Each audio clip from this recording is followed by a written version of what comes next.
in Ukraine in the West? It's extraordinary. In Russia, of course, it's total. Ukraine is a different story. They're at war. You expect propaganda. In the West, let me quote Graham Fuller, very highly placed in U.S. intelligence, one of the top officials for decades, dealing mostly with Russia and Central Asia. He recently said that in all the years of the Cold War, he's never seen any extreme Russophobia to the extent that he sees today. I think that's pretty accurate.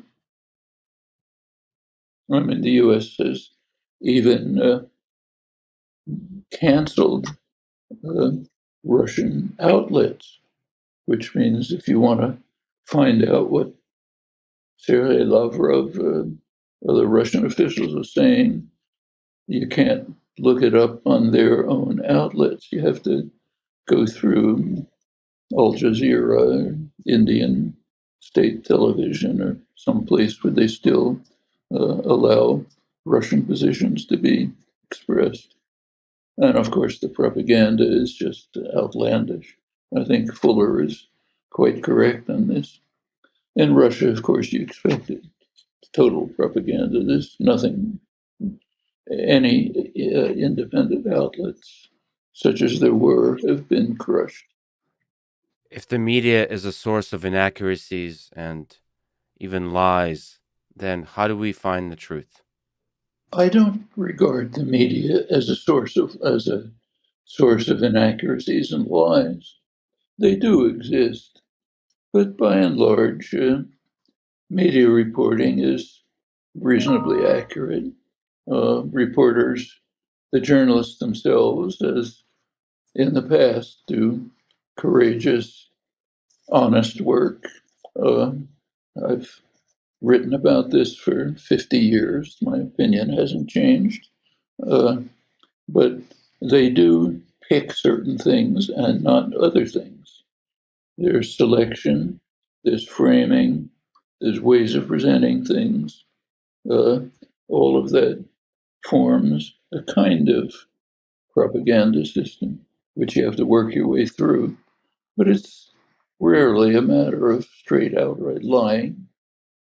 So there's a difference between propaganda and lying. Of course, a propaganda system shapes and limits the material that's presented. It may tell the truth within that framework. So let me give you a concrete example, which I wrote about extensively. I have a book called Manufacturing Consent, jointly with Edward Herman. It's about his term, which I had accepted, a propaganda model of the media. A large part of the book is defense of the media. Defense of the media against harsh attacks by Freedom House. Several volumes they published attacking the media, charging that the media were so adversarial and dishonest that they lost the war in Vietnam. Well, I took the trouble of reading through the 2 volumes. One volume is charges, the next volume is evidence. Turns out that all of the evidence is lies. They had no evidence. They were just lying.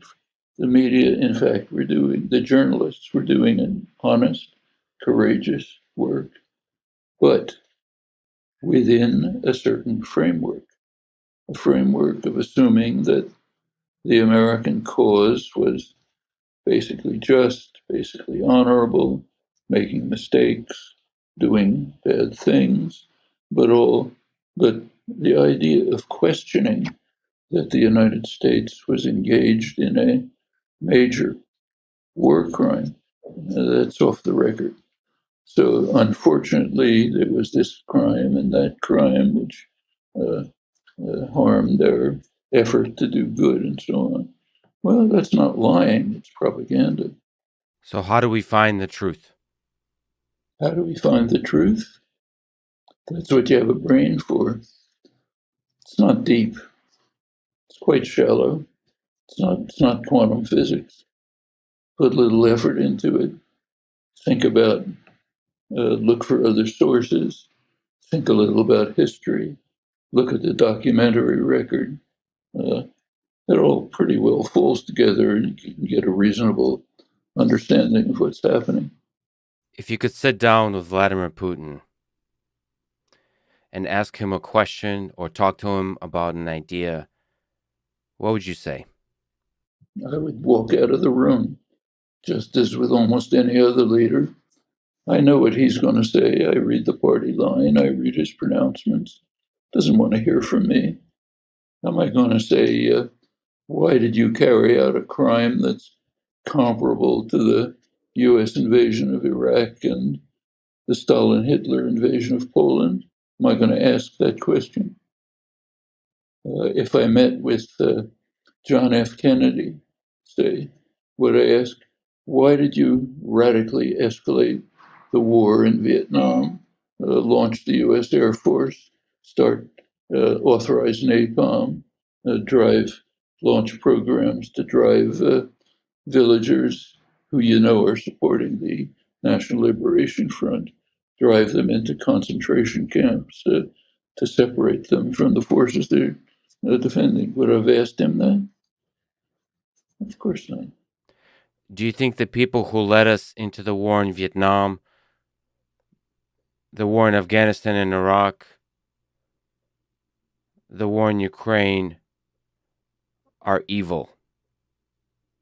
I mean, it's very hard to be in a position of leadership of a violent, aggressive power without carrying out evil acts.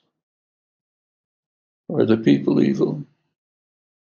I mean, I'm not their moral advisors. I don't know anything about them. I look at their actions, their statements, their policies, evaluate those. Their families can evaluate their personalities. Will there be a war